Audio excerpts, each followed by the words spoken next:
Hello friends, welcome to our channel. நான் உங்களுடைய துர்கா துரைராஜன். இன்னைக்கு நாம சுவையான அப்பம், பொஸ் அப்பம் எப்படி செய்யறதுன்னு பார்க்க போறோம். வாங்க அதை எப்படி செய்யறதுன்னு பார்க்கலாமா? இப்போ நான் அதுக்கு மைதா 200 கிராம், ரவை 100 கிராம், சர்க்கரை 150 கிராம் எடுத்திருக்கேன். அதுக்கப்புறமா சால்ட்டு ஒரு பிஞ்ச், ஏலக்காய் பவுடர், அதுக்கப்புறமா தேவைக்கேற்ப தண்ணி, அதுக்கப்புறமா 100 ml மில்க்கு. இப்போ ஒரு பவுலில் மைதாவை சேர்த்துக்கணும். அதுக்கப்புறமா ரவையை, அப்புறமா சர்க்கரை, அப்புறமா ஏலக்காய் பவுடர். இப்போ இது சால்ட்டு ஒரு பிஞ்ச் எடுத்துக்கணும். இப்போ இது நல்லா மிக்ஸ் பண்ணிக்கணும். பாருங்கள், இந்த மாதிரி எல்லாம் நல்லா மிக்ஸ் பண்ணிக்கோங்க. அப்புறமா கொஞ்சம் கொஞ்சமாக மில்க் நீங்கள் சேர்த்துக்கிட்டே அதை பிசையலாம். இந்த மாதிரி கொஞ்சம் கொஞ்சமாக மில்க்கு சேர்த்துக்கோங்க நல்லா. இப்போ மில்க் ஊற்றினால திக்காக இருக்குது. இப்போ நம்ம வாட்டர் சேர்த்துப்போம். அதுக்குன்னு நிறைய வாட்டர் சேர்த்துக்காதீங்க, அப்புறம் எண்ணெய் ரொம்ப இழுத்துரும். ஸோ பார்த்து சேர்த்துக்கோங்க. இப்போ இது இட்லி பேட்டர் மாதிரி சேர்த்துக்கணும். இட்லியோட பேட்டர் இருக்கு இல்லையா, அந்த மாதிரி சேர்த்துக்கோங்க.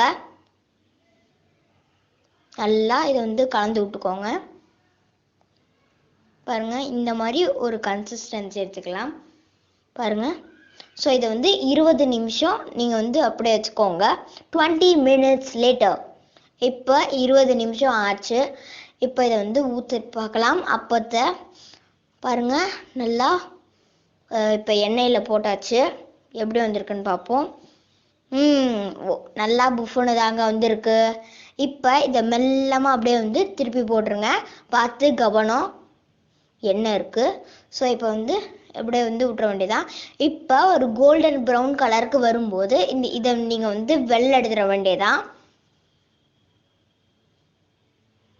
நல்லா எண்ணெயெல்லாம் எடுத்துட்டு இப்போ இன்னொன்னையும் போட்டு காமிக்கிறேன். பாருங்கள், இந்த மாதிரி போட்டுக்கிட்டு இந்த மாதிரி எண்ணெயில் போட்டுடணும். இப்போ பாருங்கள், ஸ்டார்டிங்லேயே கொஞ்சம் புஃப்னு வருது. இந்த பாருங்கள், புஃப்னு வந்திருக்கா. இப்போ இது மெல்லமாக திருப்பி போட வேண்டியதான். இந்த மாதிரி நல்லா மெல்லமாக திருப்பி போட்டுக்கோங்க. அதுக்கப்புறமா திரும்ப ஒரு கோல்டன் ப்ரௌன் கலர் வரும்போது எடுத்துக்க வேண்டியதான். ஸோ ஃபைனலாக நம்மளோட சுவையான அட்டகாசமான அப்பம் செம்மையாக ரெடியாக இருக்குது. இப்போ நம்ம இதை டேஸ்ட் பண்ணி பார்ப்போமா? Cheers!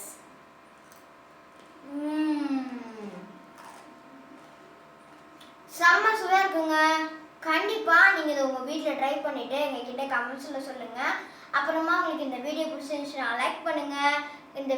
இந்த வீடியோ நீங்கள் எப்படி செஞ்சீங்க அப்படின்றத கமெண்ட் பண்ணுங்கள். நம்ம சேனலுக்கு சப்ஸ்கிரைப் பண்ணலன்னா போய் சப்ஸ்கிரைப் பண்ணிவிட்டு பக்கத்தில் இருக்க பெல் ஐக்கானையும் டிங்னு ப்ரெஸ் பண்ணிவிடுங்க. ஓகேவா? பாய்.